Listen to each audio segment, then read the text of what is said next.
좀 올리면 좋겠네요. 마태복음 13장 1절부터 16절까지 우리 좀 볼게요. 우리 1절부터 16절까지 한 절씩 교독하고 마지막 절 같이 보도록 하겠습니다. 그날에 예수께서 집에서 나가사 바닷가에 앉으심에 예수께서 배에 올라가 앉으시고 온 무리는 해변에 섰더니 예수께서 비유로 여러 가지를 그들에게 말씀하여 이르시되 씨를 뿌리는 자가 뿌리러 나가서 일세 더러는 길가에 떨어짐에 새들이 와서 먹어버렸고 더러는 흙이 얕은 돌밭에 떨어짐에 흙이 깊지 아니하므로 곧 싹이 나오나 해에 타서 뿌리가 없으므로 말랐고 더러는 가시떨기 위에 떨어짐에 가시가 자라서 기운을 막았고 60배 어떤 곳은 30배에 결실하였네. 귀 있는 자는 들으라 하시니라.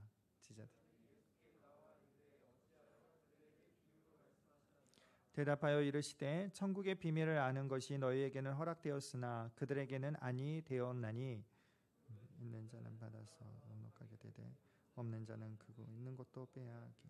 그러므로 내가 그들에게 비유로 말하는 것은 그들이 보아도 보지 못하며 들어도 듣지 못하며 깨닫지 못함이니라.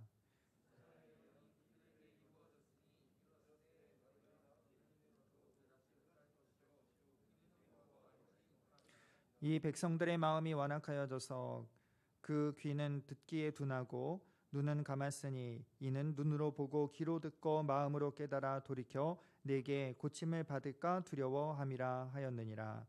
그러나 너희 눈은 봄으로 너희 귀는 들음으로 복이 있도다. 아멘.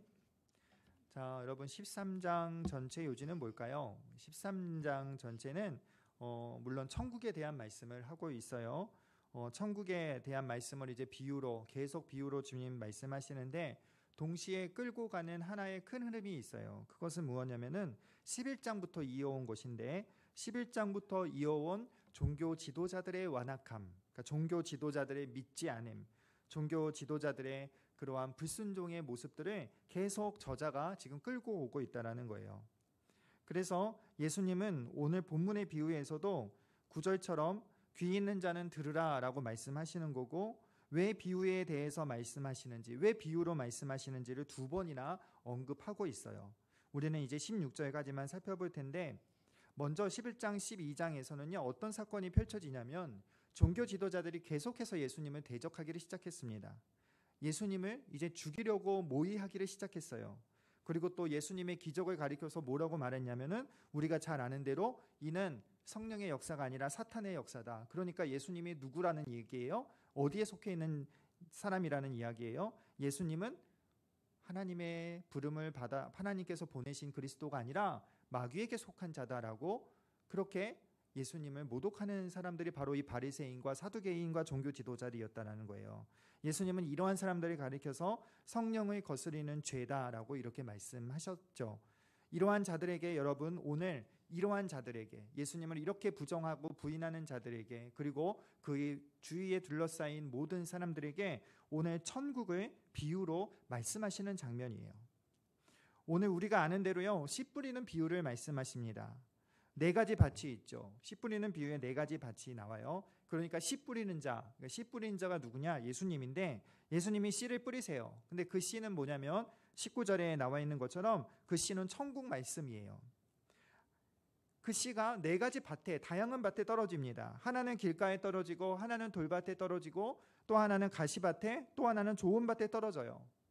앞에 세 밭 떨어지는 그 앞에도 세 밭이 있는데 그 세 밭에서는 세 가지 밭에서는 열매를 맺지 못해요. 왜요? 밭이 좋지 않기 때문에 뭐 가시 때문에 망하고 돌밭이어서 뿌리를 내리지 못해서 뭐 열매를 맺지 못하고 길가라서 새가 집어먹어서 그것을 열매를 맺지 못한다 이렇게 말씀하시는 거예요. 마지막 네 번째 밭에만 이제 30배, 60배, 100배의 열매를 맺는다. 그러면서 귀 있는 자는 들으라 이렇게 하시죠. 여러분 이 비유에서 핵심이 뭘까요? 이 비유에서의 핵심. 이 비유에서의 핵심은요. 씨가 뿌려졌는데 열매를 맺지 못하는 것은 뭐 때문이다? 밭 때문이다라는 것을 예수님이 말씀해 주고 계시는 거예요. 다시 말해서 천국 말씀은 선포되었어요. 천국 말씀은요, 어떤 부족함도 없는 거예요. 그 시에는 문제가 하나도 없어요. 문제는 어디에 있는가? 바로 그 사람에게 있다. 사람의 마음에 달려 있다는 것이에요. 그래서 이 비유를 하시면서 예수님은 9절에서 귀 있는 자들아 들으라라고 말씀하시는 거예요. 여기서 귀 있는 자들은 누구를 가리키는 걸까요?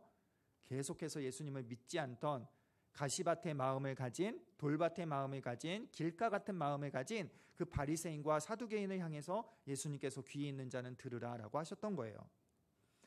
여러분, 그들의 마음 상태가 그러니까 바뀌지 않으면, 그들의 마음 상태가 좋은 밭으로, 네 번째 밭으로 바뀌지 않는다면 그들은 하나님의 나라를 알 수도 없고 하나님 나라에 들어갈 수도 없다는 얘기를 지금 예수님은 이 비유를 통해서 하시는 거예요.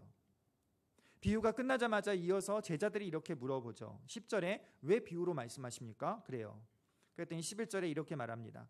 너희에게는 천국의 비밀을 아는 것이 허락되어졌으나 그들에게는 허락되지 않았다. 너무하잖아요. 제자들이 그런 거예요. 그럼 이렇게 얘기했겠죠. 성경에 기록되지 않았지만 너무하신 거 아니에요? 아니, 천국을 빨리 밝혀서 알게 하셔야지 왜 깨닫지 못하게 비유로 말씀하시느냐? 차라리 아무 말씀 안 하시는 게 낫지 않냐? 이렇게 속으로 생각했을 거예요. 그런데요, 예수님께서는요, 왜 그들에게 비유로 말씀하시는지 그 이유를 예수님께서 13절, 14절 이사야서를 인용으로 예수님께서 대답을 하세요. 그 이유는 무엇이냐면 그것은 그들이 깨닫지 못했기 때문이다. 그들이 왜 깨닫지 못했느냐? 그 이유는 15절에 그들의 마음이 완악하여 그들의 눈을 감았고 그들의 귀를 스스로 닫았기 때문이다라는 거예요. 다시 말해서 천국의 말씀을 듣지 않기로, 그 씨를 받지 않기로 아예 마음을 닫았으니 그거의 자연스러운 결과, 그 완악함의 자연스러운 결과 하나님의 나라가 그들에게 닫혀졌다라는 심판의 메시지를 하고 있는 거예요.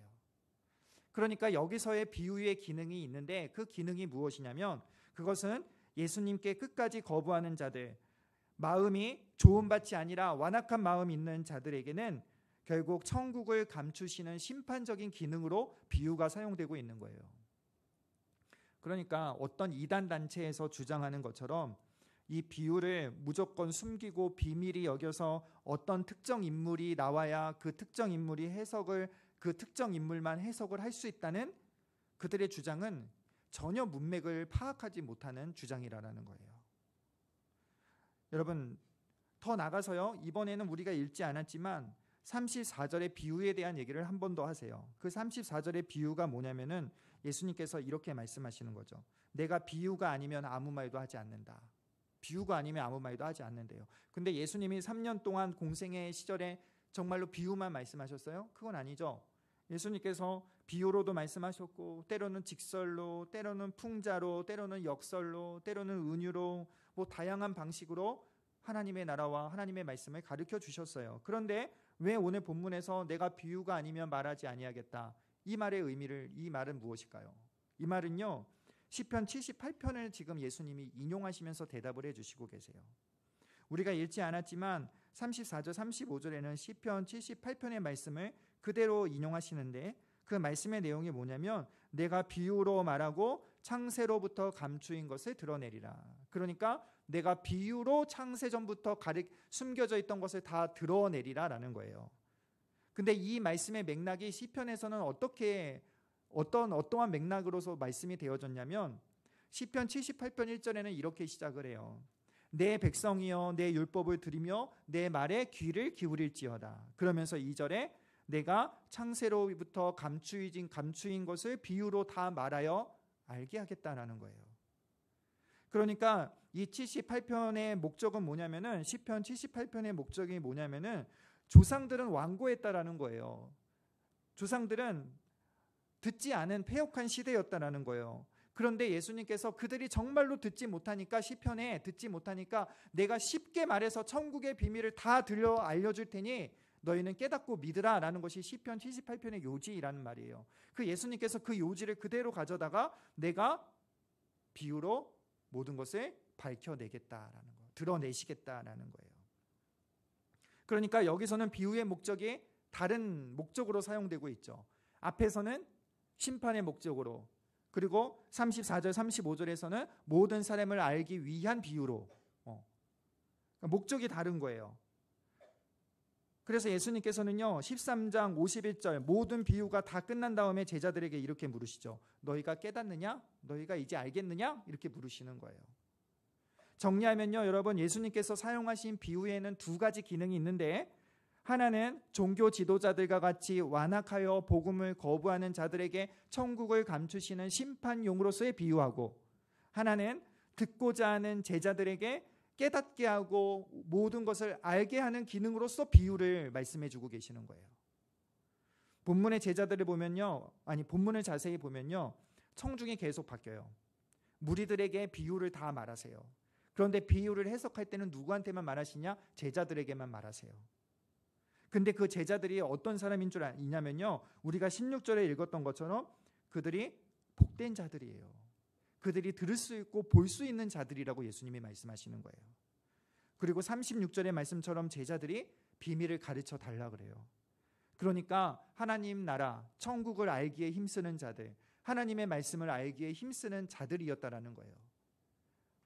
듣는 귀가 있는 사람, 듣는 마음이 장착된 사람, 하나님의 말씀, 하나님 나라에 대하여 관심이 있고 그 말씀을 알고자 하는 사람들에게 비유를 통해서 하나님 나라를 드러내시고, 그러나 듣지 않고 듣기를 거부하고 눈을 감아버린 자들에게는 비유를 통해서 하나님 나라를 감추시는 심판적 기능을 하고 있다는 거죠. 다시 말해서 여러분, 이 말은 무슨 말이냐면요, 우리의 마음 상태에 따라서 여러분 천국을 알 수 있다라는 얘기를 하고 있는 거예요. 예수님께서 말씀하셨듯이 천국이 너희 마음 안에 있다라는 이 말씀이 바로 여러분 이 뜻이라는 거예요. 하나님의 말씀에 대해서 어떠한 태도를 갖느냐가 하나님의 나라가 감추어지느냐, 우리 가운데 하나님의 나라가 드러나느냐의 핵심이 있다라는 거예요. 다시요, 하나님의 말씀에 대한 태도가 어떠하냐에 따라서 하나님의 나라가 우리에게서 감추어지기도 하고 하나님의 나라가 우리에게서 나타나기도 한다라는 거죠. 여러분의 마음 상태는 어떻습니까? 진리에 대해서, 예수님에 대한 마음의 감각이 어떠냐라는 것이에요. 우리의 마음 상태는 여러분 정말로 중요해요. 그래서 바울은 마음의 새롭게 함을 계속 강조했어요. 구약에서도 날마다 마음의 개혁을 강조했어요. 새 언약의 핵심 포인트가 마음의 개혁이죠. 여러분, 신앙은요 다른 것이 아니에요. 신앙은요 교회 와서 헌신 봉사하고 뭐 이런 것도 있겠지만, 예배를 뭐 수요 예배도 드리고 주일도 드리고 철야도 드리고 이런 것도 있겠지만, 제일 중요한 신학의 핵심 포인트는 뭐냐면요, 우리의 마음을 가꾸는 거예요. 뭐 수행하라는 얘기가 아니라요, 우리의 마음을 하나님의 말씀에 합당한 마음으로 만들어 가야 한다는 것이에요. 하나님의 말씀을 받기에 깨끗한 마음으로, 하나님의 말씀을 받기에 부드러운 마음으로, 하나님의 말씀에 대하여, 복음에 대하여, 예수님에 대하여 언제나 선한 마음을 갖도록 우리의 마음을 가꾸는 것이 바로 신앙생활이라는 것이에요. 그때에 하나님의 나라가 너희 안에, 너희 마음에 임한다라는 것이에요. 하나님은 여러분, 우리의 마음에 듣는 귀를 활짝 열어야 합니다. 듣는 마음을 열어야 돼요. 계속해서 마음이 닫힌 채 교회로 오면 그 사람의 마음도 지옥이에요. 여러분, 우리의 마음을 날마다 기경해야 돼요. 4가지 밭은요 얼마나 그 마음을 기경하느냐에 따라 달라지게 돼 있어요. 얼마나 내 마음에 있는 돌을 걷어내고, 얼마나 내 마음에 있는 잡초와 가시를 걷어내느냐에 따라서 내 마음밭의 상태가 달라지고, 그거에 따라서 내가 하나님의 나라를 누려서 그 천국의 말씀의 씨가 뿌려져서 열매를 맺어서 하나님 나라의 풍성함을 경험하느냐 안 하느냐가 바로 거기에 있다는 것이에요. 바라기는 여러분, 정말로 우리의 마음이 기경되어서, 날마다 우리의 마음을 기경하여서 우리 안에 있는 돌 같은 마음, 우리 안에 있는 가시 같은 마음, 우리 마음의 길가처럼 딱딱한 마음들을 다 제거하여서 우리 안에 부드러운 마음을 장착함으로 말미암아 그 부드러운 마음 속에 하나님의 말씀이 뿌려질 때에 그 말씀에 풍성한 열매를 맺어서 하나님의 나라를 누릴 수 있는 그런 저와 여러분 되기를 우리 주의 이름으로 축복합니다. 여러분, 그러면 하나님의 나라는 우리 마음에 어떻게 임하는가? 도대체 하나님의 나라가 우리 마음에 있다라는 얘기가 무엇인가? 그것은요 이제 우리 계속해서 설명할 텐데요, 먼저는 하나님의 나라는 어떻게 임하느냐, 우리 마음에 어떻게 임하느냐, 그것은 앞서 금방 말씀한 것처럼 하나님의 말씀으로 임한다라는 거예요. 다시요, 하나님의 나라는 하나님의 말씀으로 임하는 것이에요. 그래서 예수님은 귀 있는 자는 들어야 된다라는 거예요. 천국의 씨가 바로 천국 말씀이 어디에 떨어진다? 마음에 떨어진다. 그러니까 하나님의 말씀이 우리의 마음에 떨어져야 그 안에서 하나님의 나라를 우리는 볼 수 있다는 얘기예요. 하나님의 나라는요, 여러분, 두 가지 측면이 있어요. 하나님의 나라는 이 땅에서 누리는 나라와 우리가 장차 이어받을 하나님의 나라가 있어요. 예수님께서 이 땅에 오심으로 하나님의 나라가 시작되었어요. 지금도 진행 중이에요. 종말에 완전히 그 나라가 이루어질 것이에요. 그러면 우리가 이 땅에 사는 동안 하나님의 나라가 우리에게 있는데, 이 땅에서의 하나님의 나라는 지리적인 개념도 아니고 공간적인 개념도 아니고 통치를 말하고 있는 것이에요. 이 땅에서 누리는 나라는 뭐다? 통치다. 그래서 바울이 뭐라고 말해요? 하나님의 나라는 먹고 마시는 것이 아니라 의와 화평과 희락이라. 하나님이 통치해 주는 결과물들이에요. 그러니까 이 땅에서 누리는 나라는 바로 하나님의 통치를 받는 것이 바로 하나님의 나라를 누리는 것인데, 그러면 어떻게 통치를 받는가? 어떻게 통치를 받아요? 말씀으로 통치를 받는다라는 거예요. 하나님의 나라의 통치는 말씀의 통치예요. 다른 말로 바꿔서요, 그 말씀은 누가 역사하세요? 그 말씀 가운데 성령께서 역사하시죠. 그래서 다른 말로 하나님의 나라의 통치를 다른 말로 하면 성령의 통치라고 할 수 있는 거예요. 그러니까 성령의 통치, 말씀의 통치, 하나님 나라의 통치는 다 같은 말이라는 거죠. 그러니까 여러분, 우리 마음에 말씀이 없고 우리 마음에 말씀을 무시하고 우리 마음에 말씀에 무감각하며 하나님 나라에 대하여 알 수 없고 우리 마음이 하나님의 말씀에 대하여 부드럽게 반응하지 못하면 하나님 나라를 누릴 수 없다라는 것입니다. 하나님의 말씀으로 우리는 거듭나게 돼 있어요. 다시 말해서 하나님의 말씀으로 거듭난다라는 얘기는 하나님의 말씀으로 내가 하나님 나라의 백성이 된다라는 말과 같은 거죠. 하나님의 말씀으로 믿음이 생기고 하나님의 말씀으로 우리의 영혼이 살아나고 하나님의 말씀으로 우리의 영혼이 살찌고 하나님의 말씀으로 우리가 깨끗해지고 하나님의 말씀으로 우리가 거룩하게 되고 하나님의 말씀이 우리 발의 등이 되고 우리 길의 빛이 되어서 날마다 그 말씀으로 지도함을 받아 의의 길로 진리의 길로 구원의 길로 걸어가게 되는 것이 바로 하나님의 말씀의 통치라는 거예요.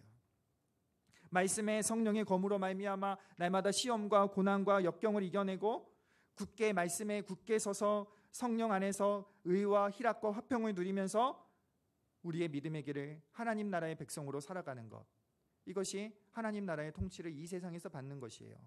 그래서 성경이 뭐라고 말해요?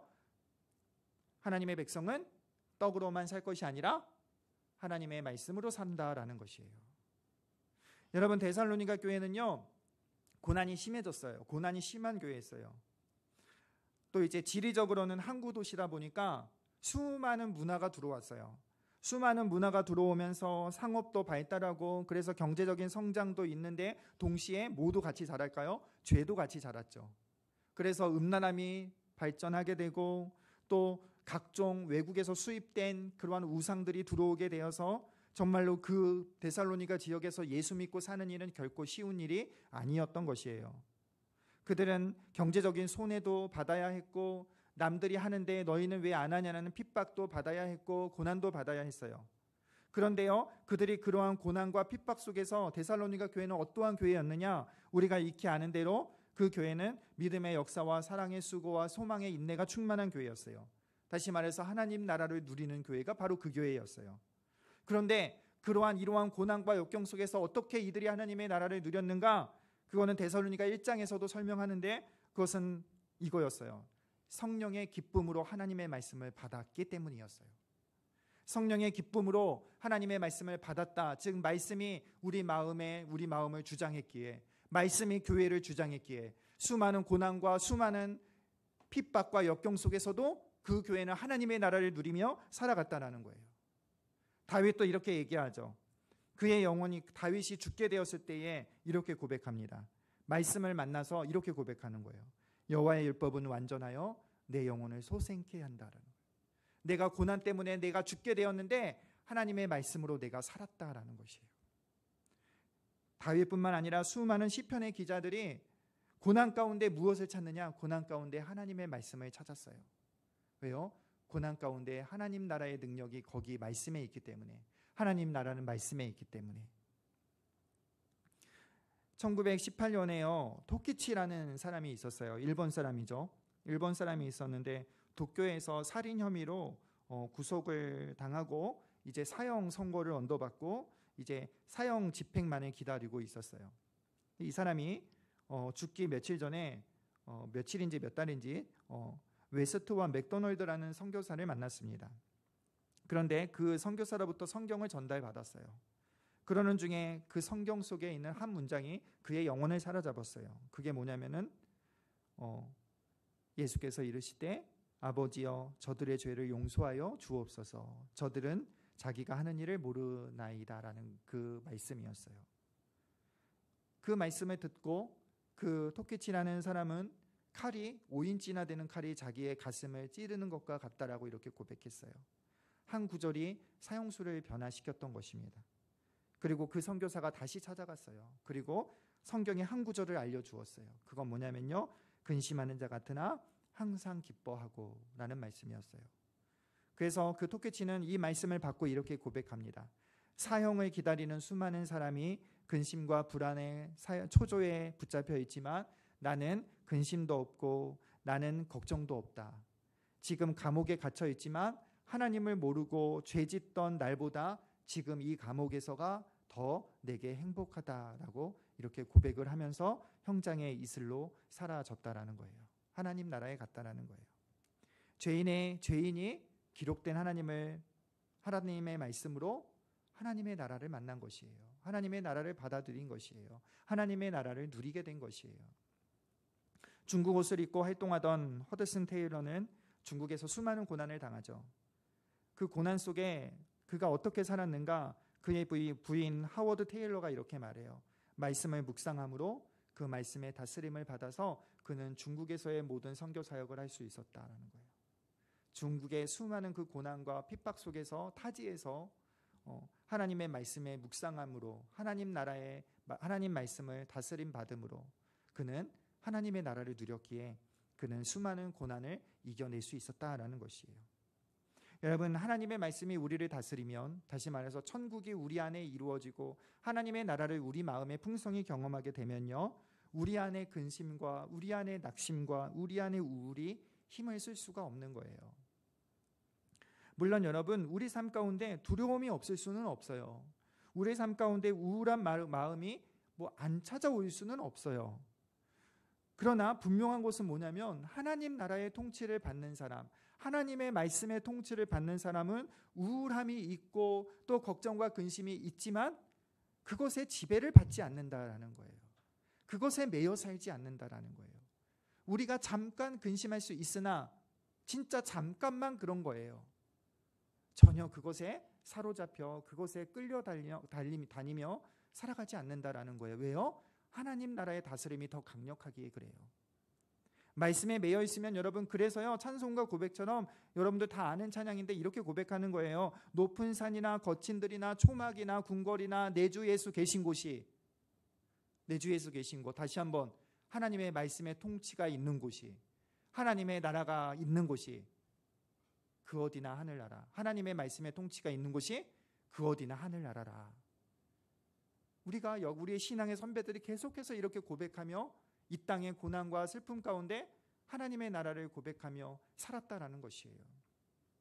여러분, 하나님 나라는요, 말에 있는 것이 아니라 능력에 있는 것입니다. 무슨 능력이에요? 우리를 어떤 고난과 역경 속에서도 하나님의 백성으로 살아가게 하는 능력인 거예요. 말씀의 다스림 속에 우리의 심령이 죽지 않고 우리의 영혼이 상하지 않고 무너지지 않고 굳건히 담대히 서서 믿음의 길을 가게 하는 능력이 바로 하나님 나라의 능력이고 말씀의 통치의 능력이라는 것이에요. 여러분, 하나님의 나라는 여러분 멀리 있는 것이 아니에요. 우리가 이 세상 떠나서 들어가는 나라도 하나님의 나라가 맞아요. 그러나 하나님의 나라는 지금 여기에도 있는 것이에요. 말씀으로 우리를 다스리는 것이 지금 하나님의 나라예요. 우리 입장에서 말하면 우리가 익히 들었던 단어죠. 성령 충만, 말씀 충만. 이게 바로 이 얘기예요. 바라기는 여러분, 오늘 제자들처럼 또 신앙의 선배들처럼 주의 말씀을 사모하고 주의 말씀을 가까이 할 때에 날마다 그 말씀의 다스림 안에서 우리가 참 자유와 참 평강과 참 지혜와 능력으로 하나님 나라를 누리며 하나님 나라의 복을 받으며 살아갈 수 있는, 하나님 나라를 날마다 경험하며 살아가는 그러한 청년 여러분 되기를 우리 주의 이름으로 축원합니다. 여러분, 말씀의 결론을 맺을게요. 이 땅에서 하나님의 나라는 바로 통치를 말합니다. 이 땅에 하나님의 나라는 통치를 말해요. 그 통치는 어떤 통치냐? 바로 말씀의 통치예요. 그럼 말씀의 통치를 받기 위해서 우리가 준비되어야 할 것이 있는데, 그것이 무엇이냐? 바로 우리의 마음이 중요하다라는 거죠. 그런데 우리의 마음이 여러분 돌밭이냐 길가밭이냐 옥토밭이냐가 중요한데, 그런데 이 마음이 우리 마음대로 안 된다라는 거예요. 그래서 성령께서 이렇게 약속하셨죠. 하나님께서 그렇게 약속하셨잖아요. 너희에게 새 마음과 새 영을 준다고 약속하셨잖아요. 그럼 우리는 여러분 무엇을 구해야 돼요? 우리는 하나님 앞에 기도해야 되는 거예요. 무엇을 기도해요? 늘 우리 마음에 새 마음을 구해야 하는 거예요. 제자들처럼 눈과 귀가 열리도록 우리가 하나님 앞에 기도해야 되는 거예요. 시편의 저자처럼, 이렇게 시편 저자처럼 고백해야 되는 거예요. 내 눈을 여시사 주의 기이한 법을 보게 하소서. 우리가 기도해야 하는 핵심이 바로 여기에 있는 것이에요. 바라기는 여러분, 성령께서 우리의 마음에 듣는 마음을 장착해 주셔서, 우리 듣는 귀를 열어주셔서 하나님의 말씀을 우리가 아멘으로 받고 순종의 삶을 살아서 30배, 60배, 100배의 풍성한 하나님 나라의 복을 누릴 수 있는 저와 여러분 되기를 우리 주의 이름으로 축원합니다. 아멘. 자, 우리 이 시간에 함께 우리 기도하도록 할게요. 우리 이 시간에 기도할 때요, 이렇게 기도했으면 좋겠습니다. 하나님, 내 마음에 부드러운 마음, 좋은 밭을 허락하여 주시옵소서. 하나님의 말씀을 아멘으로 받게 하시고 그 말씀에 순종하는 가운데 풍성한 하나님의 나라의 통치를 경험하게 하여 주셔서 이 땅 가운데 하나님 나라를 누리며 사는 우리가 되게 하여 주시옵소서라고 이 시간에 우리 합심해서 한번 기도하도록 하겠습니다. 기도하겠습니다. 살아계신 하나님 아버지, 오늘도 말씀하여 주심을 감사를 드립니다. 하나님, 우리가 하나님의 말씀의 통치를 받기를 원합니다. 먼저는 우리의 마음을 선한 마음으로 바꾸어 주시옵소서. 우리의 마음에 새 마음과 새 영을 허락하여 주시옵소서. 시편 기자의 고백처럼 우리의 눈을 여시사 주의 기이한 법을 보게 하여 주시옵소서. 우리의 마음에 하나님의 말씀을 사랑하는 마음을 장착하여 주시고, 우리의 말씀에 하나님의 말씀을 아멘으로 받는 순종의 마음을 주시고, 우리의 안에 부드럽고 하나님 옥토밭 같은 마음을 우리에게 주시옵소서. 그래서 우리가 주의 말씀을 아멘으로 받고 주의 말씀에 순종하는 가운데 하나님의 나라의 통치, 하나님의 나라의 의와 화평과 희락의 통치를 누리는 우리가 되게 하여 주시고, 하나님의 나라의 능력을 맛보아 하는 우리가 되어질 수 있도록 인도하여 주시옵소서. 이 땅 가운데 이 세상을 쫓아 사는 것이 아니라 하나님의 통치하심을 누리며 하나님 나라의 백성으로 풍성한 복을 누리며 살아가는 우리 청년들이 되어질 수 있도록 하나님 인도하여 주시고 붙들어 주시옵소서.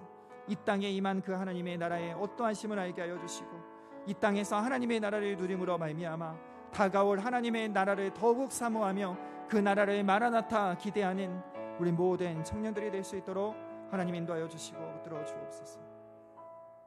하나님 아버지, 우리의 마음을 옥토밭으로 하여 주시기를 원합니다. 시편의 기자처럼 주여 나의 눈을 밝히사 주의 기이한 법을 보게 하여 주시옵소서. 이 고백이 우리의 마음의 열망이 되게 하여 주셔서 하나님의 말씀을 사모하고 하나님의 말씀을 가까이 하고 그 말씀을 부드럽게 받고 아멘으로 받고 순종함으로 받을 때에 하나님 그 말씀의 통치 안에 온전히 거하는 우리 청년들이 될 수 있도록 인도하여 주시옵소서.